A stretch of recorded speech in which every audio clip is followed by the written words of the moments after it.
रामजी डावारे यांनी अतिशय आगळ्या वेगळ्या पद्धतीनं आपले मातापिता आणि त्यांचा मुलगा यांचा वाढदिवस या ढोकीनगरीमध्ये काल अतिशय चांगल्या भावनेतून आणि चांगल्या प्रेरणा म्हणून त्यांनी भारतीय संविधानाचं प्रतीचं वाटप गावामध्ये, शाळेमध्ये, ग्रामपंचायत कार्यालय या ठिकाणी वाटप केलं, बुद्ध विहारामध्ये केलं. त्या संविधानाच्या माध्यमातून जे बाबासाहेबांना आपल्याला मूलभूत हक्क, अधिकार आणि कर्तव्य दिले त्याची आपल्याकडनं उजळणी वारंवार होणं गरजेचं आहे.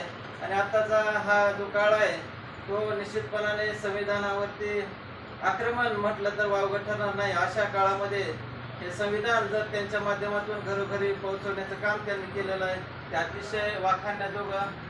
आणि त्यांच्याकडून ही जी संविधान निर्मिती बाबासाहेबांनी केली ते आतापर्यंत मला वाटतं गावामध्ये बऱ्याच ठिकाणी पोहोचलेलं नव्हतं, परंतु त्यांच्या माध्यमातून, ह्या उपक्रमाच्या माध्यमातून हे संविधान बऱ्याचशा गरजूंना देण्याचं काम त्यांनी केलेलं आहे. त्याबद्दल मी वंचित बहुजन आघाडीच्या वतीनं त्यांना हार्दिक शुभेच्छा देतो आणि त्यांचे आभार देखील या ठिकाणी व्यक्त करतो.